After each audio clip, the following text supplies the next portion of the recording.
More unspoiled than it is now, Hawaii in the early 1940s is a veritable paradise on earth. Comprising a string of islands, large and small, all raised by volcanic action, Hawaii is of stunning natural beauty.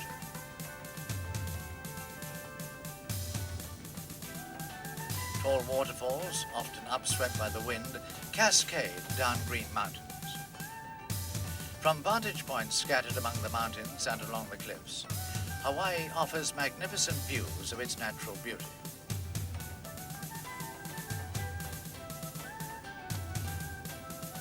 Man has added to nature, and the great city port of Honolulu on Oahu Island provides for the trader and the tourist. The well-heeled traveler and holidaymaker is already a cornerstone of Hawaii's bustling economy.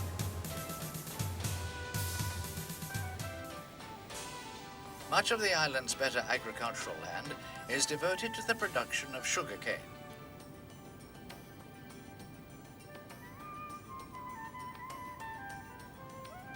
Some 244,000 acres of cane are under cultivation for this important crop. Production is over 1 million tons of sugar a year for export.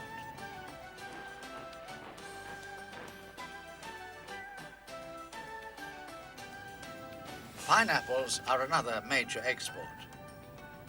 Some 90,000 acres of the less favorable soil are devoted to the pineapple crop, which yields 13 million cans of fruit per year. With considerable justification, the city of Honolulu on Oahu Island is called the Pearl of the Pacific. Honolulu boasts most of the grand public buildings associated with the modern American city of the time. The island's most important seafront area is Waikiki Beach. Honolulu Harbor is the main gateway to Hawaii.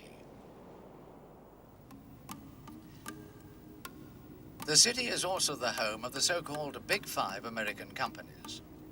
These dominate the island's trade and commercial life. The islands are an American territory, but while the bulk of the population is American and Hawaiian, there are also several other races. The most important of these are the descendants of Japanese immigrants. In 1941, these total 37% of the population. The individual nature of Japanese culture is reflected by the publication, for the Japanese themselves, of a phone directory in their own language. They also publish for themselves a number of Japanese language newspapers, journals, periodicals, and magazines. The Japanese are deeply involved in the island's commercial life, with strong interests in the banking and insurance businesses, as well as in the import and export trade. At a lower commercial level, the islands throb with the endeavors of smaller Japanese trading enterprises. These cater primarily for the needs of the Japanese themselves. Despite their cultural reserve, the Japanese are fully integrated into the life of the islands. Here they live and work alongside the U.S. military garrison, as well as other Hawaiians.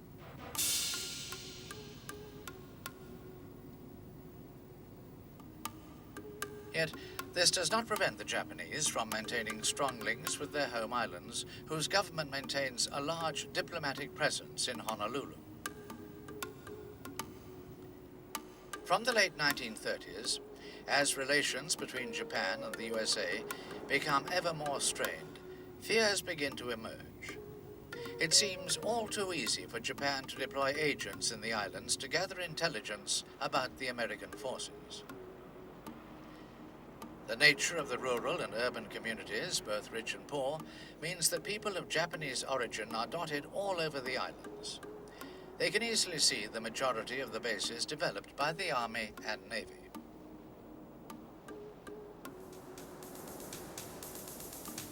There are, therefore, increasing fears among the Americans that members of the Japanese community are ideally placed to operate as spies or, in the event of war, as saboteurs or fifth columnists.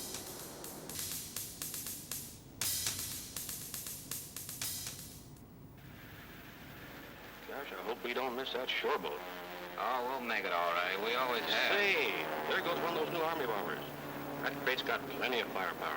Yeah, in the nose. A guy from Hickam told me that last week in a test they sicked a pursuit on her. Her tail's as blind as a bat.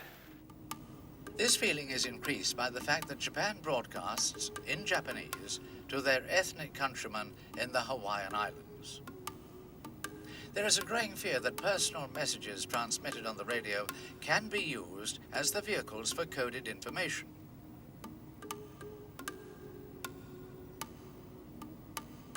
Especially as Japanese language broadcasts are popular among all segments of the Japanese community in Hawaii.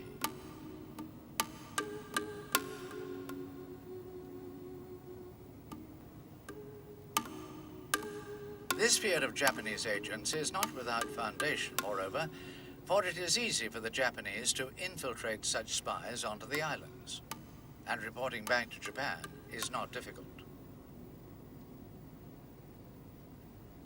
Patiently, bit by bit, it is sent out.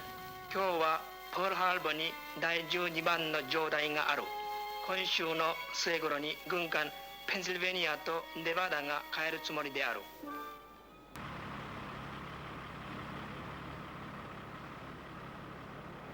注意原の報告である。飛行機 PPY この辺にある。レンドボーは引き延ばせよ。The sealed diplomatic pouch from the consulate in Honolulu is also a safe and rapid means of delivering intelligence information. Yet the vast majority of ethnic Japanese in the Hawaiian Islands are wholly loyal to the USA. We are not assembled here this evening to put on an act or a show. We want to carry our full share of the burden of national defense. We are here to repledge, one with another, our unreserved loyalty to the United States of America. This we do freely, gladly, proudly. There are those who question our sincerity, who doubt our loyalty.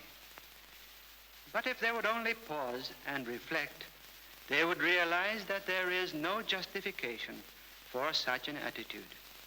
After all, we were born here. Our homes, our friends, our livelihood, our future are all deeply bound up with this native land of ours. We realize how fortunate we are to be living in this of all the lands of the earth, and we cherish our heritage as Americans.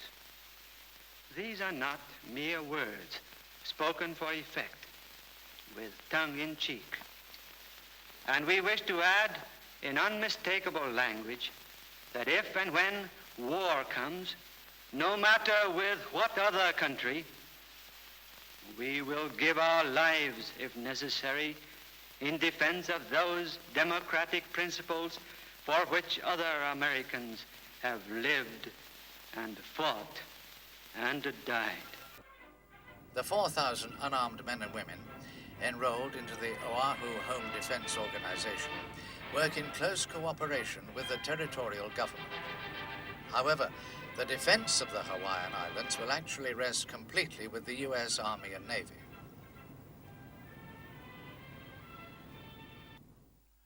I came from a medium-sized family. I had 2 brothers, 2 sisters, and my father was an electrician, had his own business, his own trade, and he wanted me to become one, which I eventually did. I mean, I worked with him, he taught me the work, and I finally took some schooling for it and became an electrician myself.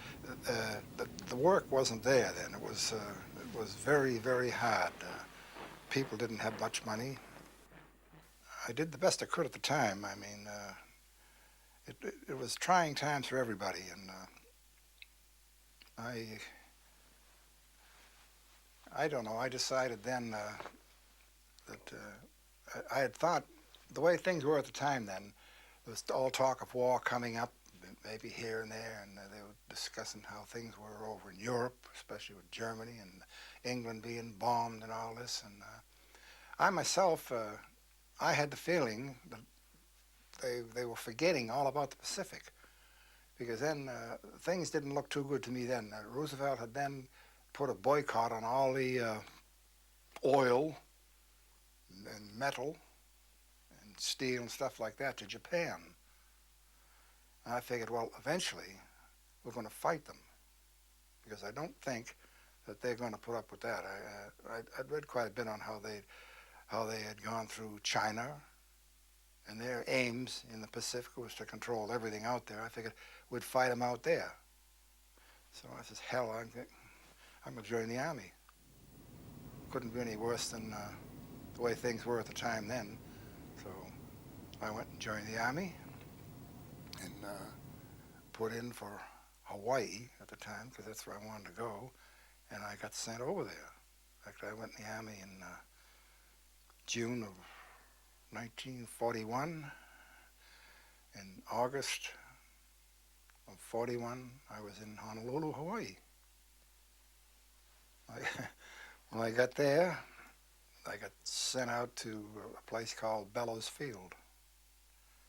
That was a small airfield that they were more or less in the process of building up, because there were only 1 or 2 airplanes were on the field, 2 observation-type aircraft. Well, after that, short period,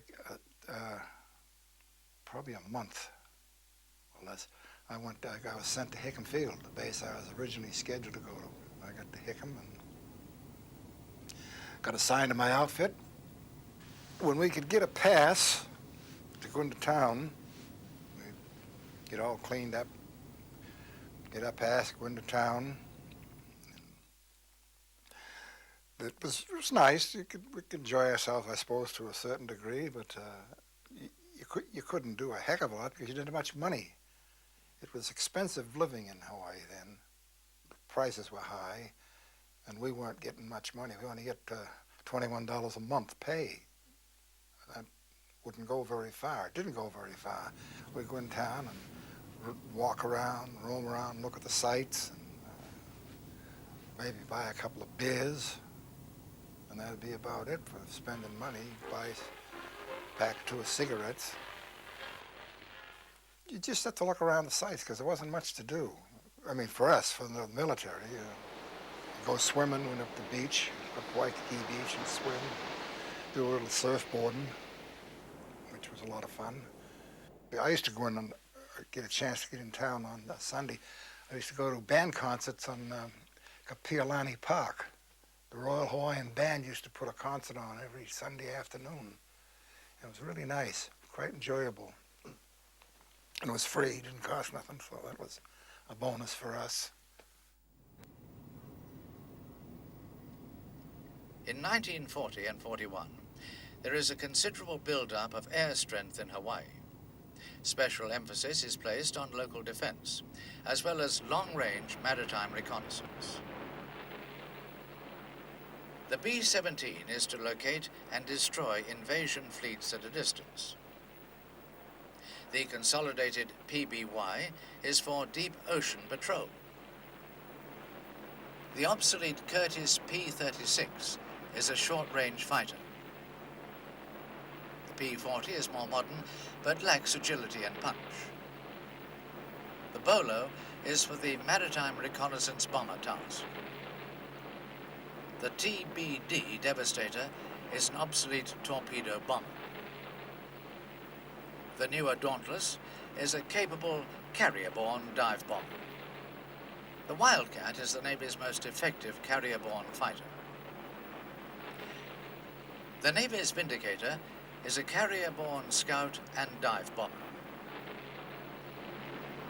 To all intents and purposes, Oahu has become the USA's western defense rampart against a Japanese threat. However, the forces on the island lack adequate reserves, resources, and supplies of all kinds. By late in November 1941, the threat of war with Japan has reached the point at which a secret alert has been issued. However, this alert is directed against the risk of sabotage and an uprising in the islands. It is not against any external threat of attack. On November the 22nd, 1941, elements of Japan's Pearl Harbor strike force begin to assemble, in total secrecy, at Tankan Bay in the Kurile Islands. There are 6 aircraft carriers and 1 light cruiser of the 1st Air Fleet. They are given light protection by the fleet's 9 destroyers. Heavy protection comes from 2 battleships and 2 heavy cruisers of the support force.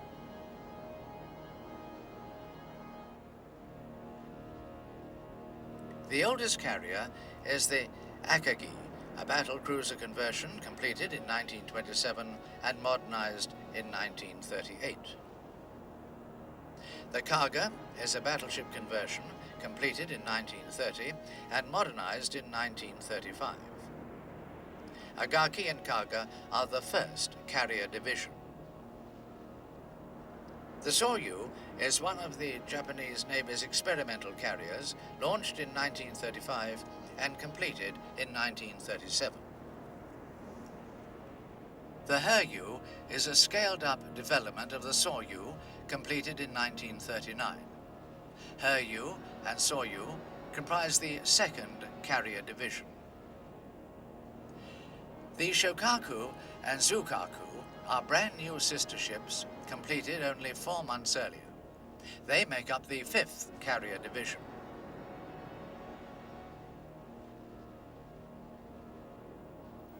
Entering service in 1940, the Aichi D3A is a capable carrier-borne dive bomber despite the drag of its fixed landing gear. Only recently in service, the Aichi E-13A floatplane is a successful reconnaissance aircraft carried by the Japanese Navy's capital ships and cruisers. Entering service in 1940, the Mitsubishi A6M Ryzen, or Zero, is without doubt the finest carrier-borne fighter in the world during 1941. The obsolescent Nakajima E-8N is a reconnaissance floatplane carried mainly by cruisers. It entered service in 1936. Serving from 1938, and now partnering the A6M and D3A, the Nakajima B5N is a torpedo and level bomber. As part of the complex overall operation, on November the 10th, 22 submarines depart from Yokosuka, near Yokohama, in the Japanese home islands, to provide a reconnaissance and attack capability in the shipping lanes around Hawaii. On November the 18th, a further 5 submarines depart Kobe, detailed to operate around Oahu. They each carry a midget submarine for a planned penetration of the American base at Pearl Harbor. At 900 hours on November the 26th, 1941, the ships of the Pearl Harbor Strike Force, under the command of Vice Admiral Chuchi Nagumo, depart Tankan Bay. As they cross the unfrequented North Pacific, the ships of the task force maintain total radio silence. On December the 2nd, Nagumo receives the coded message, Nitaka Yama Nobo, meaning climb Mount Nitaka. He is now operating to a strict timetable that may only be broken if his force is discovered. Completely undetected by the U.S. forces, the ships of the strike force arrived to the north of the Hawaiian Islands late on December the 6th and turned south for the run into the target. The Japanese carriers steamed due south to reach the launch point approximately 275 miles north of Oahu. As the point of commitment approaches, Japanese aircrew dedicate themselves in a Shinto ritual to the glory of the emperor and their ancestors. Nagumo has been advised that his primary targets, the aircraft carriers of the U.S. Pacific Fleet, are not at Pearl Harbor. The USS Saratoga is in San Diego on the west coast of the continental USA. The USS Enterprise and the USS Lexington are delivering aircraft to Wake and Midway Islands, small American bases west of Hawaii. Even so, Nagumo launches the Japanese attack. The carriers swing north into the wind and begin to launch their aircraft.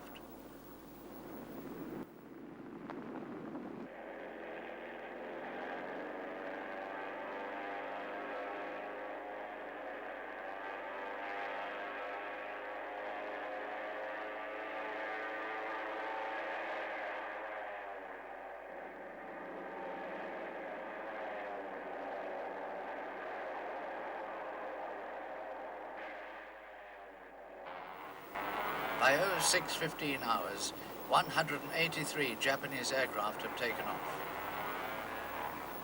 Even as the Japanese embassy in Washington is falling behind schedule in its efforts to decode and deliver Japan's declaration of war, the first wave of Japanese warplanes forms up. Under the leadership of Commander Mitsuo Fujita, the Japanese aircraft stream south toward Oahu.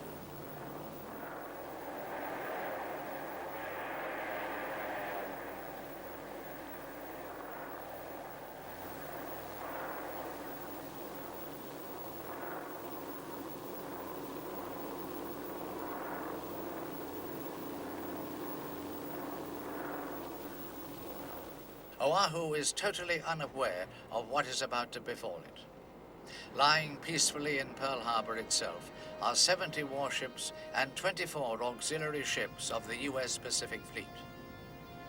This total includes 8 battleships, 2 heavy and 6 light cruisers, and 29 destroyers, together with various other smaller vessels. Honolulu and Pearl Harbor, to the city's west, start to come alive at 0700 hours on this peaceful morning. There is no inkling of what is about to shatter the peace, and routine maintenance and Sunday recreation are the orders of the day. At Kaneohe Naval Air Station on Oahu's eastern coast, a chaplain holds a field mass for the pre-Christmas season. Shipmates, today is the third Sunday of Advent, the 7th of December, which means that Christmas is not far ahead. I don't have to remind you fellows that the old Lurleen is about to shove off, carrying Christmas gifts and letters to the home side. Why not buy them a few presents? You might get Mother a Pataki lei, or little sister a hula skirt. I think they'd rather have something from little Johnny out here in Hawaii. This is the time when you're going to be missed. So send them a present for Christmas. But that letter is so important, however. Don't put that off.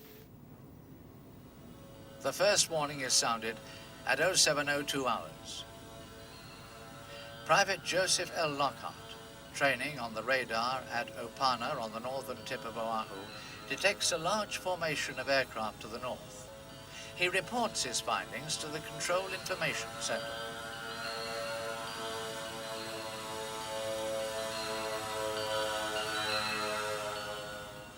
Excuse me, sir, this is Private Lockhart. I believe a large flight of planes are approaching slightly east of north of Oahu at a distance of about 130 miles. Must be our own. We're expecting some B-17s from the mainland. Thank you, sir. An invaluable 30-minute warning has been lost. Pearl Harbor is now wide open to attack.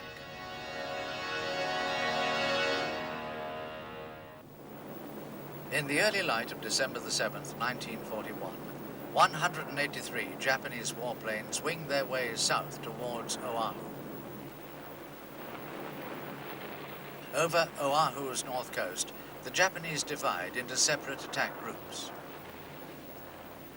The fighters and dive bombers concentrate on Wheeler Field, Kaneohe Naval Air Station, and Bellows Field. The torpedo bombers and level bombers tackle Pearl Harbor, Ford Island, Iwa, and Hickam Field. In the first wave of Japanese attackers are 49 B-5N level bombers, each carrying a 1,600-pound armor-piercing bomb. There are also 40 B-5N torpedo bombers, each carrying a single torpedo, and 51 D-3A dive bombers, each with a single 550-pound bomb.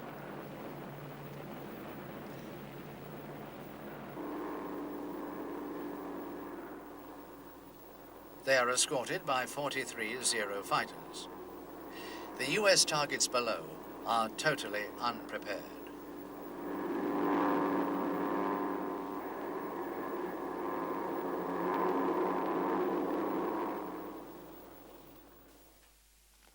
On 7 December,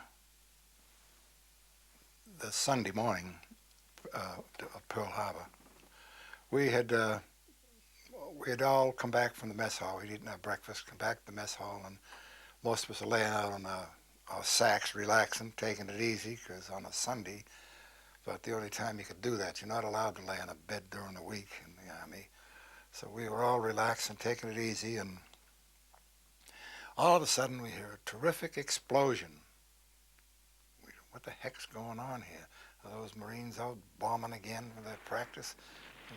Another one came along, and we jumped up and all looked out to see what was going on. And the way we were situated, we could look right over into Pearl Harbor. And there was a great big flame going up in the air, smoke and all that. Uh-oh, something's wrong. And the airplanes come zipping down, and as they come down, we could see great big red meatballs on the side and on the wings. And we were Japanese aircraft then. Bombed. Well, that was an awful funny feeling. The Japanese attack plan on the harbor calls for the torpedo bombers to attack first, followed by the dive and level bombers. However, in the heat of battle, the plan disintegrates and they all attack together. The sky over Pearl Harbor is a mass of Japanese aircraft maneuvering to attack. Fushida radios back the signal, Tora, Tora, Tora, meaning tiger, tiger, tiger, to signal that the Americans have been taken totally by surprise. Because the attack takes the Americans completely by surprise, it is some time before gun crews can be closed up and anti-aircraft ammunition released for use. Anti-aircraft fire is therefore sporadic and inaccurate at first, but gradually the total pandemonium is replaced by anger and determination. What we could see, you couldn't see the ships clearly. From them we got all the black smoke and everything came up. But the other ships were being bombed because the battleships were all lined up in a row. All in a row, and they went down the row there and bang, boom, bang, they were sinking them right and left. Early casualties in Pearl Harbor include the battleships Nevada, Arizona, Oklahoma, West Virginia, and California. Meanwhile, the Japanese are again attacking the airfields. The other flight was bombing our airstrip, hitting our aircraft. And they were going up. They were being blown up, on fire. That's what I said, the flight of B-17s had come in from the States, flown in from the States, and they were trying to land. They were being shot down. As soon as they hit the ground, they would be strafed or hit with a bomb. And they sent a few to some of the emergency fields that had been set up on the island prior to that raid. Some of them got away, and that's the only ones I know about. Maybe 3 or 4, something like that, got away, but the rest were all damaged and destroyed that came in the field.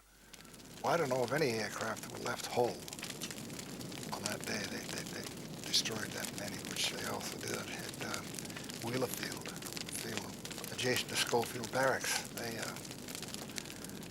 lost almost their aircraft there because there's only 2 or 3, maybe 4, got up and was able to fight back. As far as the Japanese, that's the only ones that got up. But the rest of them were all destroyed on the runway because they're all lined up. In fact, The Japanese attacks have destroyed 188 American aircraft and damaged 159 more. All the U.S. airfields attacked are littered and wrecked with damaged aircraft before the Japanese call off their assault and return to their carriers. But it isn't over yet.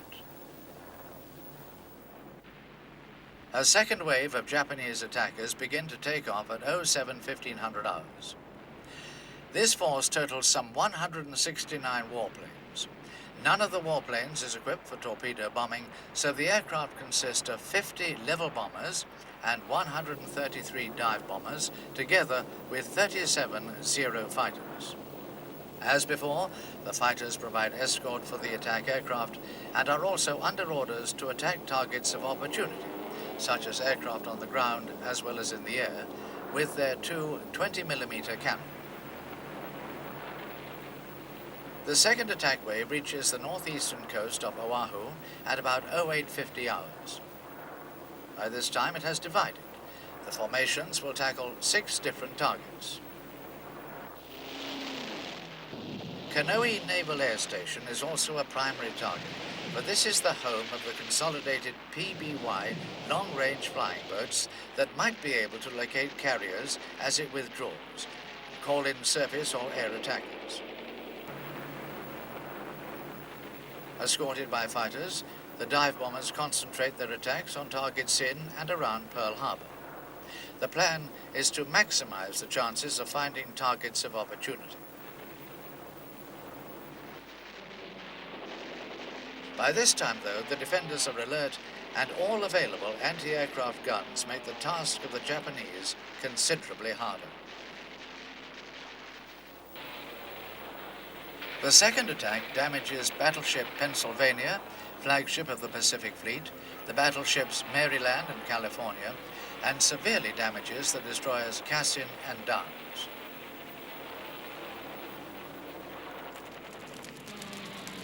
Only slightly damaged, the battleship Nevada tries to leave Pearl, but she comes under concentrated attack and is beached, so she does not sink in the mouth of the harbor and block it. In all their actions, the Japanese have lost a total of only 29 aircraft. Finally, the second wave breaks off the attack and flies north to be recovered by the carriers.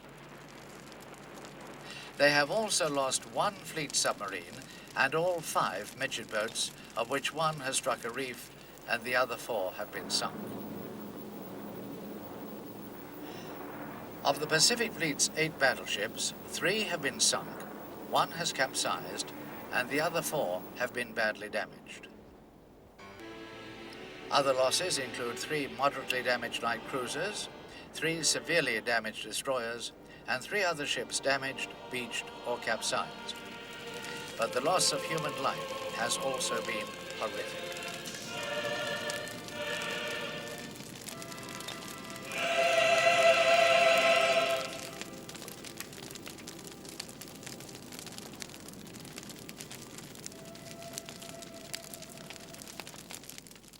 Well, after the raid, quite a few people were killed. We didn't know the exact number, a few wounded. Fortunately, the people I was working with, and our wire crew and our other men, none of us were hurt or wounded. We were very fortunate, very lucky in that respect, but there was a lot around us that were, and there was a lot of troops that were killed in the big barracks on that Sunday morning. The bombs hit there, and it killed quite a few people there. And the other people, we see people wounded were shot and wounded. We did our best to help them get them to the hospital. The hospital was right close by the telephone exchange, so if we were working there, we'd pick up the people if we saw them wounded, but get them to the hospital, and they were working full out mad. They just, you couldn't see so many people that they were working on. We didn't know for sure how many people were actually killed or wounded on that day till much later on. The process of recovering and burying the dead is a grisly one. American losses comprise 2,403 killed and 1,178 wounded.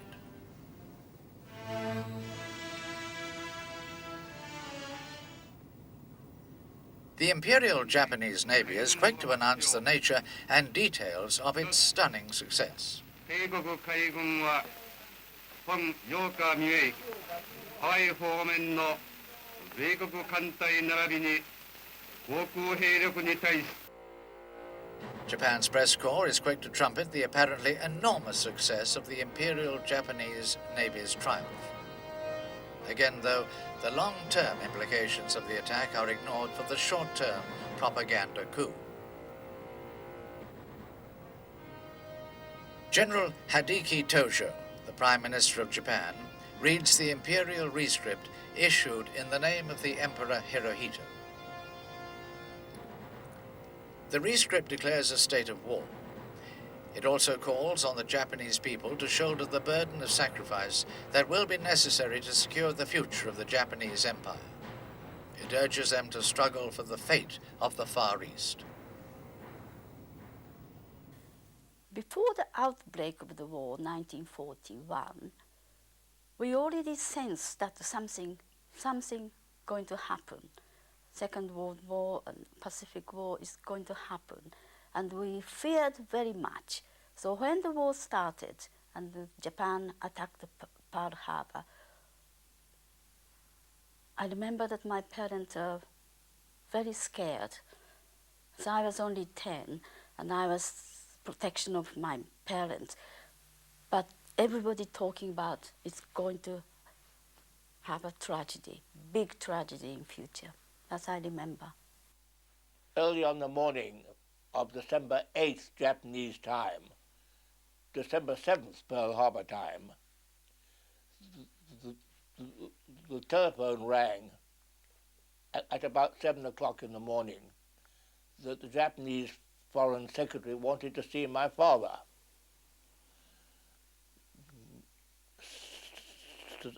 So we got up, dressed, and left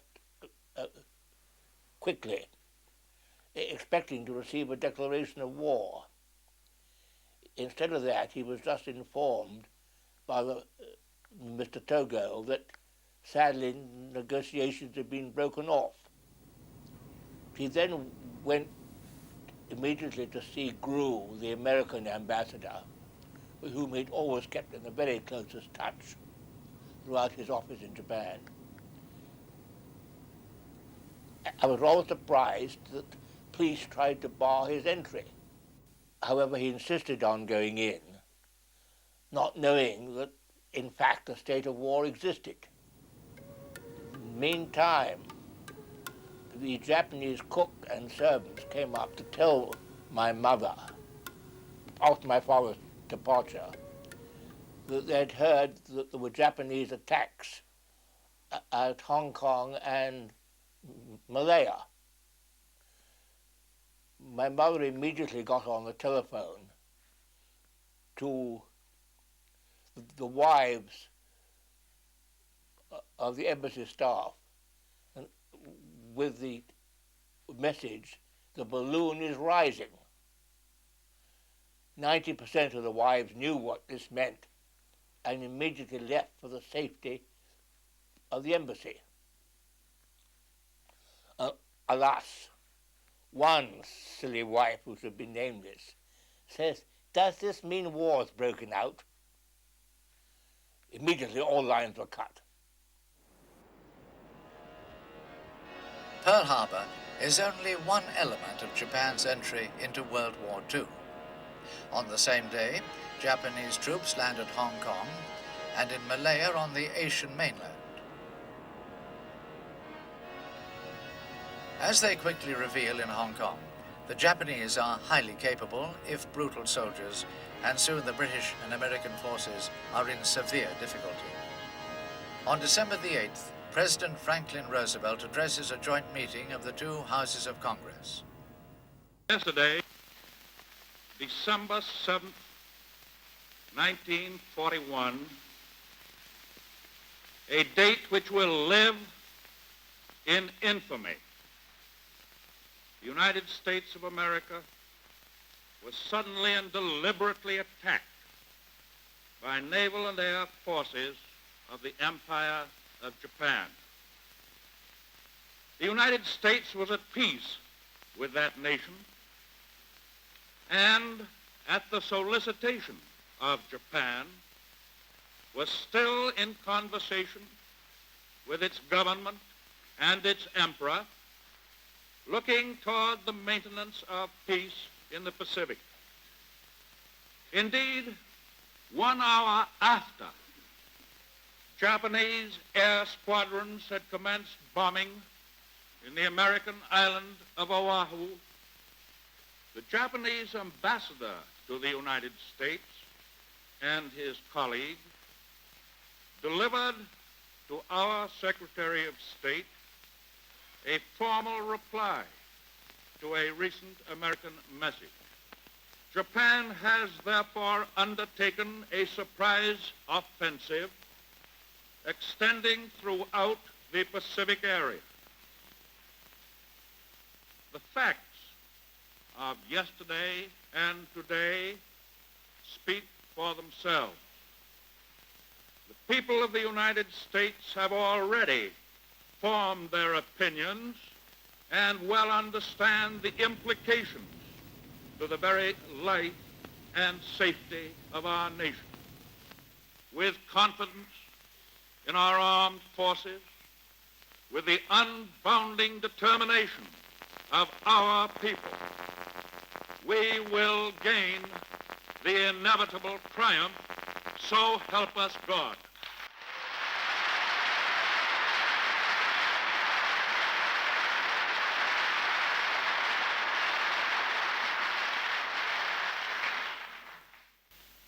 I ask that the Congress declare that since the unprovoked and dastardly attack by Japan on Sunday, December 7th, 1941, a state of war has existed between the United States and the Japanese Empire. Congress reacts immediately. Therefore be it resolved by the Senate and House of Representatives of the United States of America in Congress assembled that the state of war between the United States and the Imperial Government of Japan, which has thus been thrust upon the United States, is hereby formally declared, and that the President be and he is hereby authorized and directed to employ the entire naval and military forces of the United States and the resources of the government to carry on war against the Imperial Government of Japan and to bring the conflict to a successful termination. All of the resources of the country are hereby pledged by the Congress of the United States. Is the second demanded? American reaction is resolute. No, the feeling that after the raid was like I say, extreme anger.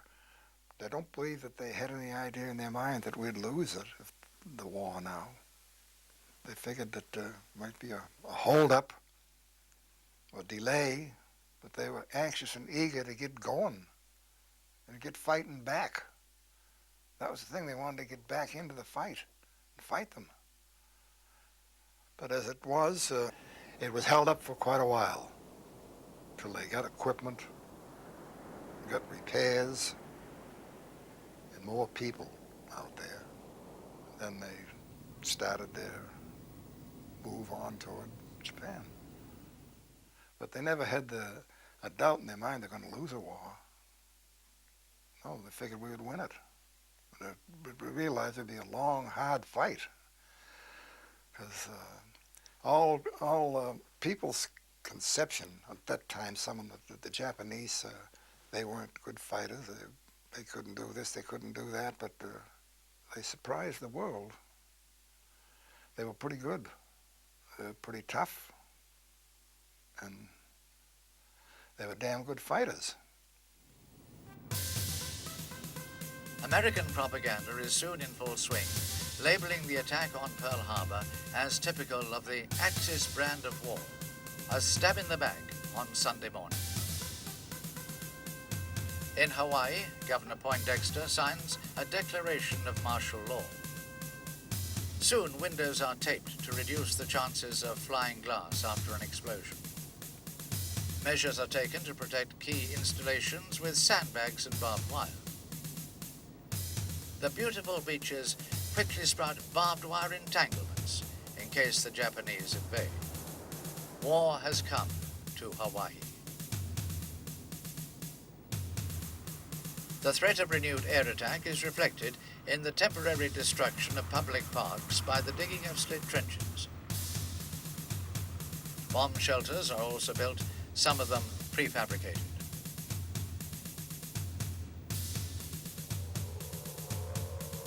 An air raid warning system is created with sirens to advise of the approach of aircraft. For the first time in American history, children have to practice air raid drills so that they can get to shelter quickly and without panic. Another protection thought necessary in the light of modern weapon development is the gas mask. A gas attack is a very real threat. Soon, everyone in Hawaii carries a gas mask. The shock of the attack on Pearl Harbor is perhaps greater on those of Japanese descent than on any other segment of the population.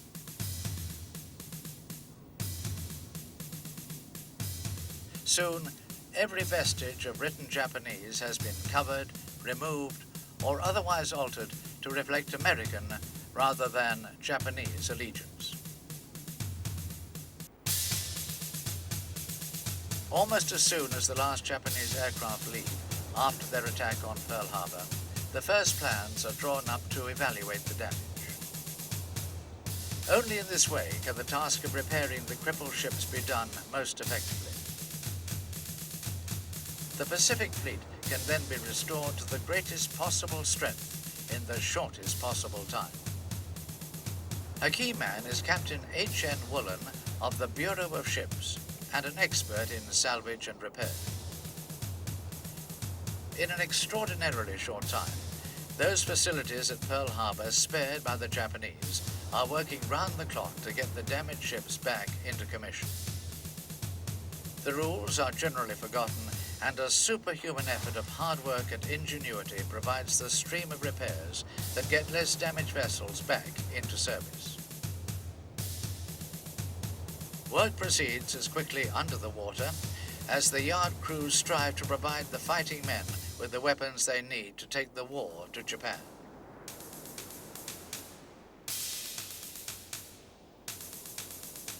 The battleship California, for example, is refloated from her resting place 12 feet underwater. The ship is then made watertight in dry dock, repaired and improved before being returned to service. A similar program is undertaken for the battleships Nevada and West Virginia. Therefore, the only two battleships permanently lost are the Oklahoma and Arizona. On December the 7th, Japan took a huge gamble which at first seems to have pulled off an amazing tactical victory. But all she has really achieved is to yank the tail of a sleeping tiger. Now the tiger will wake fully and turn to savage the foolhardy tormentor.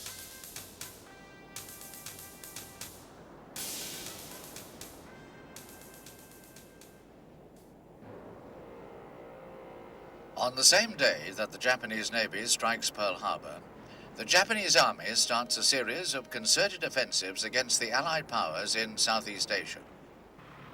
On the mainland, elements of Lieutenant General Yamashita's 25th Army makes amphibious landings on the northern coast of Malaya.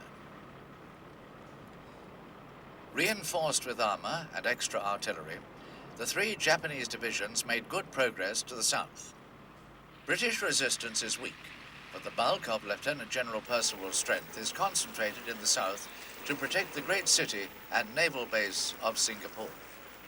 The Japanese require only limited supplies as they are comparatively simply equipped and trained to live off the country. The 25th Army is reinforced by men from the Japanese garrisons in southern Indochina and Thailand, both now firmly in Japanese hands. The Japanese sweep quickly south on both sides of the Malay Peninsula. On December the 8th, 1941, the Japanese turned their attention to the Philippines. Plans are already prepared for an invasion and occupation of that country. The Japanese strike the Filipino and U.S. airfields on Luzon. They destroy over 100 aircraft, mostly on the ground. Further evidence of Japanese air capability comes on December the 10th, when two British capital ships, the Prince of Wales and Repulse, are sunk by Japanese land-based warplanes. The Japanese make great capital out of the sinkings, emphasizing the power of the Nipponese Empire, which utilizes both modern weapons and Japanese courage and determination. Already, the British position in Malaya is hopeless, since Singapore's defenses have been built facing the sea rather than landward. We didn't have a boys in our family, but my family was, especially parents, were very worried about the effect on the nephews, because they are at the right age for the conscription. And without fail, one by one, got a red paper from the military, and they came to our family to say goodbye. And I remember my mother was crying and wishing them a safe return. At that time, we had a very strong neighborhood group, and everybody, the women and children, made a special 1,000-stitch belt, because the Japanese men used to have a tummy belt in the winter to keep the cold away. And so I suppose that came from that. And we all made a 1,000-stitch belt, and everybody, as many people as possible, put the stitches on the belt and gave it to the soldier like a good luck charm. The Japanese plan for the conquest of the Philippines by 50,000 troops of General Homma's 14th Army calls for a multi-pronged amphibious assault centered largely on Luzon. The American commander in the Philippines is General Douglas MacArthur, who has been made Field Marshal of the Filipino forces. MacArthur also has responsibility for over 22,000 U.S. regular troops. Overwhelming Japanese naval strength completely negates the limited power of Admiral Thomas C. Hart's U.S. Asiatic Fleet. Preceded by devastating air attacks, the Japanese start to land on Luzon during December the 10th, 1941.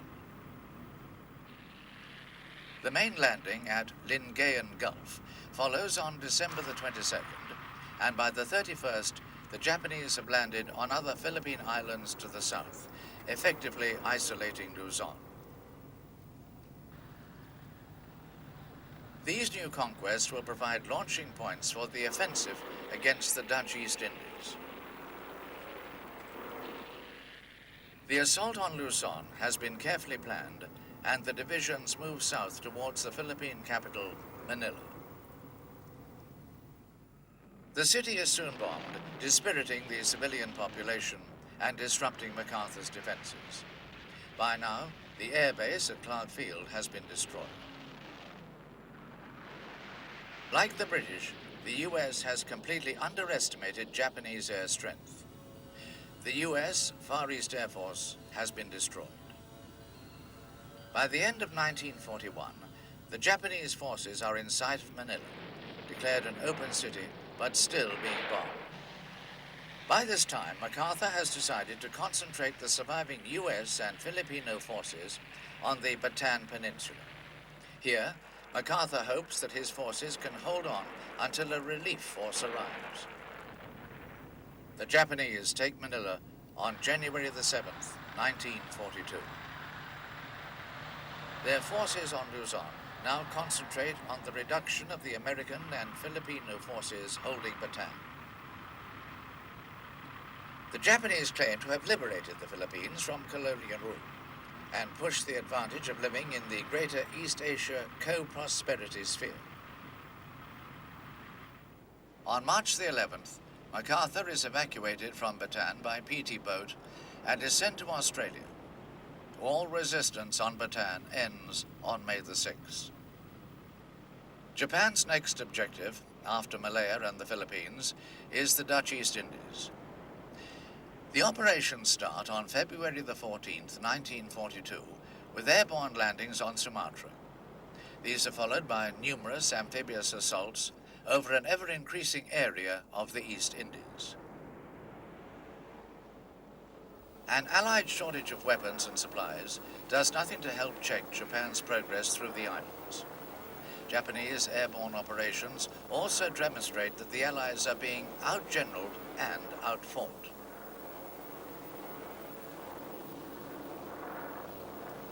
During this period, the Allied navies also suffer a major defeat in the Battle of the Java Sea, losing 2 out of 5 cruisers and 5 out of 10 destroyers.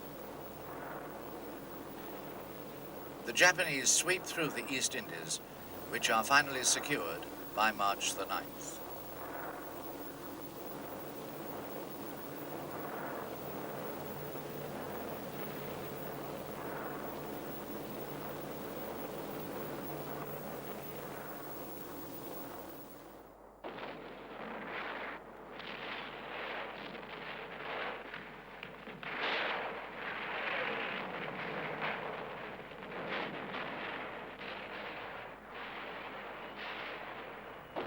By the end of January 1942, the British have lost all of Malaya except the island of Singapore.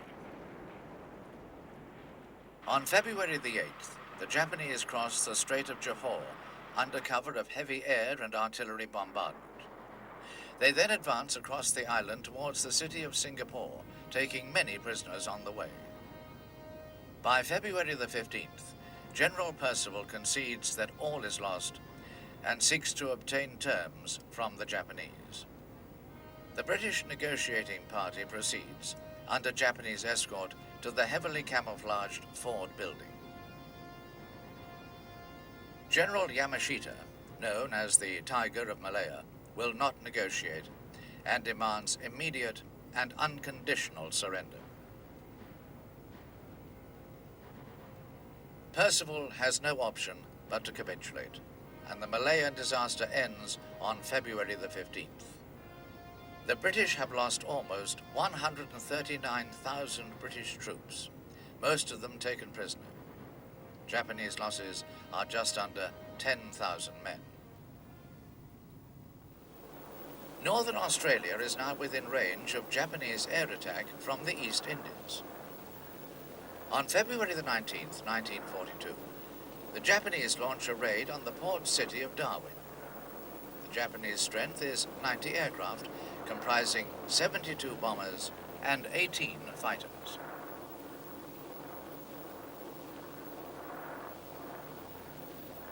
The Japanese aircraft are spotted to the north of Darwin by civilian observers on Bathurst Island, who report the aircraft to the main control center on the mainland. At the control center, the raid is assessed, the defenses are alerted for action, and the city is warned of the forthcoming attack. The Royal Australian Air Force has only limited fighter strength in the area, but the available aircraft are nonetheless committed. The Japanese fighter escorts prove more than a match for the Australian fighters, and the attackers therefore suffer only small losses during the raid. On the other hand, they cause severe damage to the port of Darwin and also cripple several of the ships in the harbour with their accurate bombing. Darwin becomes a regular Japanese target until the arrival of larger numbers of more modern fighters drives Japanese losses to an unacceptably high level. My father strongly believed the Japanese made a great mistake in striking south towards Australia, exposing their long lines of communication to naval attack from the Americans. If, on the other hand, they had pressed all their forces west into India, the situation might have been very different, because Wavell had been sent back some very pessimistic telegrams about the situation in India, and we had been assured by the military attaché in Tokyo, who was Indian, that the majority of Indians would have risen against the British, backed by the Congress Party. And the 14th Army could never have held out, in spite of the heroic fight they put up against the entire Japanese strength, which would have outnumbered them. The Royal Navy, after the sinking of the Repulse and their fear of air power, had virtually abandoned the Pacific. I've heard on authoritative sources that we even planned to abandon the naval base at Trincomalee in Ceylon, which would have been easy taking for the Japanese Navy. But thank God they went south instead of going west. The goods and raw materials obtained from Japan's new conquests improved the position at home. However, there is a price to pay. Well, as soon as the Pacific War started, military authority took over the Japan completely. And we had the fear that military police were controlling us in a daily life. And even as a children, I remember that we were told that military police would take away if we are naughty. And military authority was the ultimate power, and then they are only accountable to the emperor. That, you know, the emperor was the god. And I remember that as soon as emperor came to near our school, we have to line up the street, but we are never allowed to see the emperor. So we have to bow very low until he passed. From the secondary school up to university, one retired army officer is seconded, and every school has 1 or 2 hours in a week to be taught by this officer about militarism and military practice. And in the afternoon, we had actual exercise or military exercise in the yard. I remember that sort of probably each school, but the military officer attached to the school was sent, and then he taught us the nationalism and also position of the emperor and about Japan.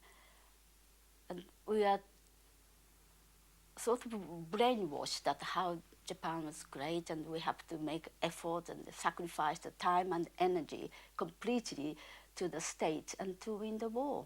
I think my older sister were trained during the war to fight with the American soldiers in case they landed. They trained how to use the spears.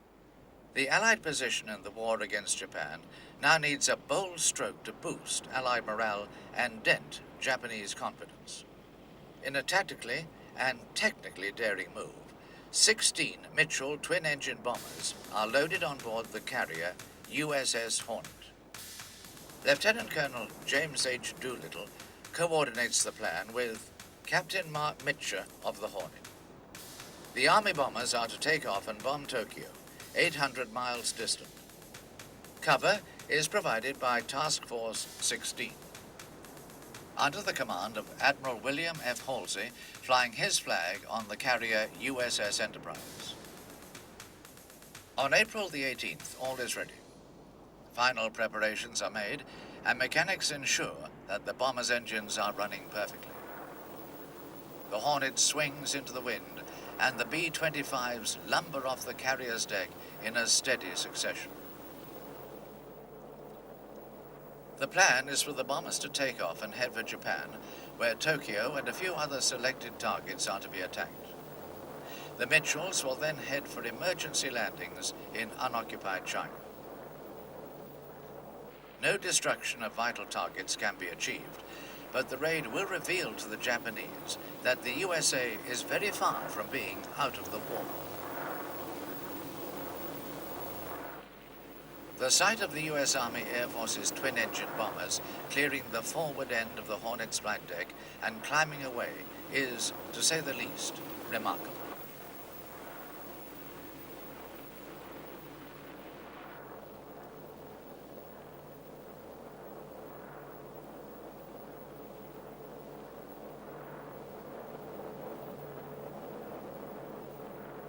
Halsey calls the mission one of the most courageous deeds in all military history.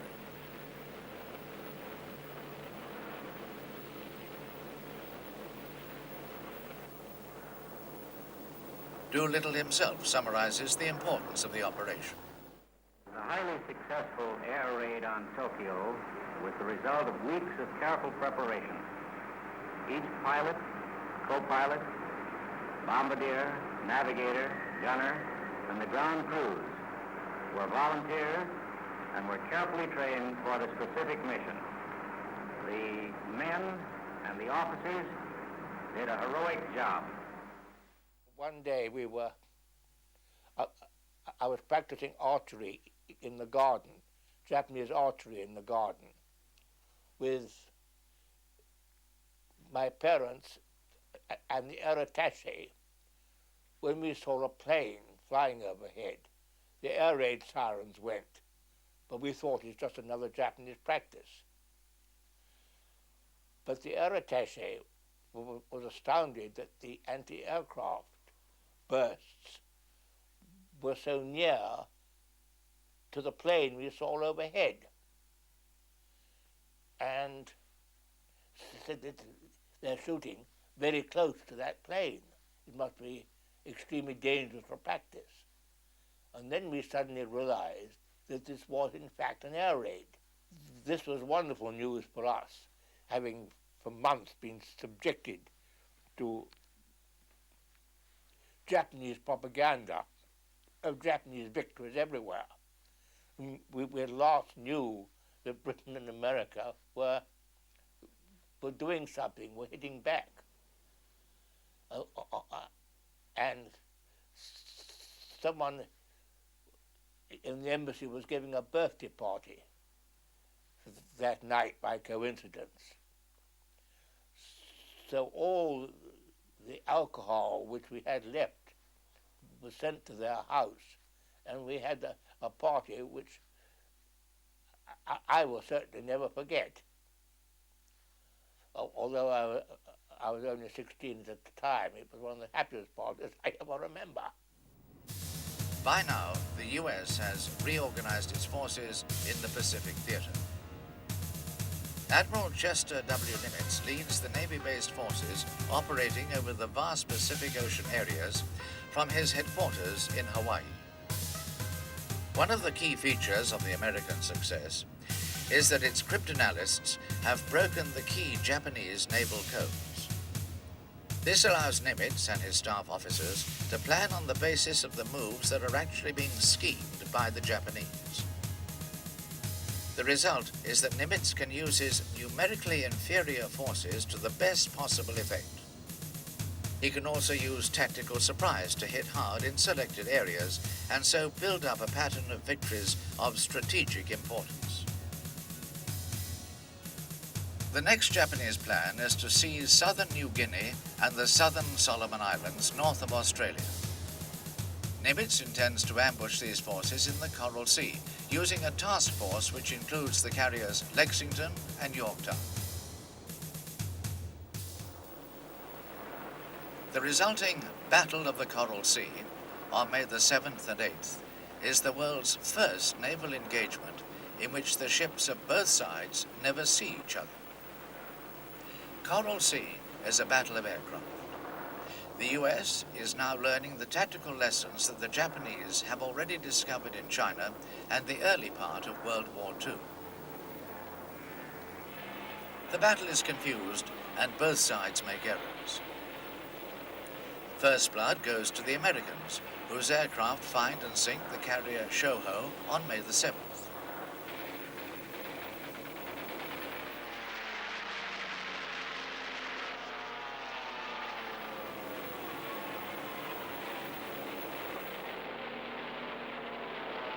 On the following day, US carrier warplanes again find the Japanese fleet and inflict severe damage on the Shokaku.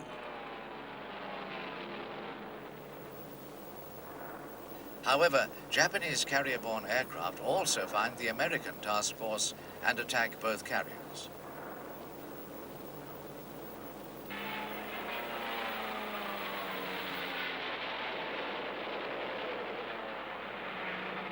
The Yorktown is badly damaged and the Lexington is hit and sunk.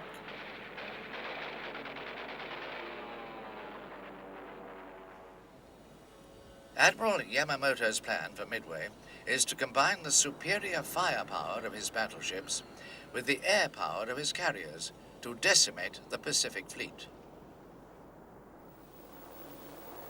Warned by his decoders of the Japanese plan, however, Nimitz prepares a strategy designed to give his outnumbered forces a tactical edge.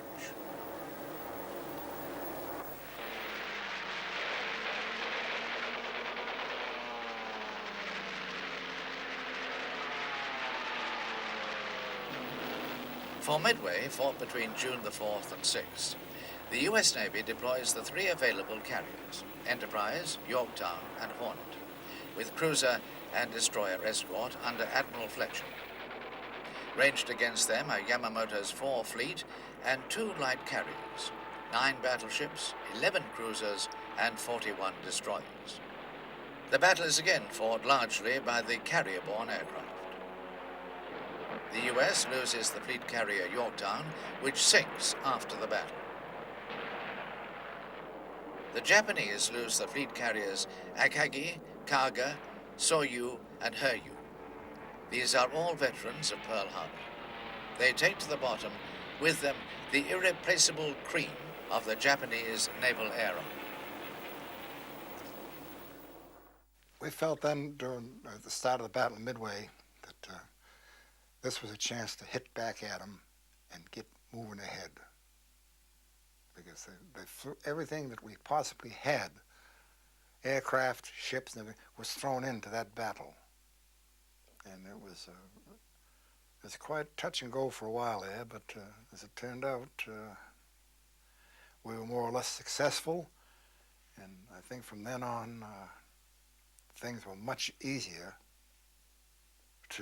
in the struggle, because we were beginning then to get equipment in from America, and more people and troops had come in, and it was building up.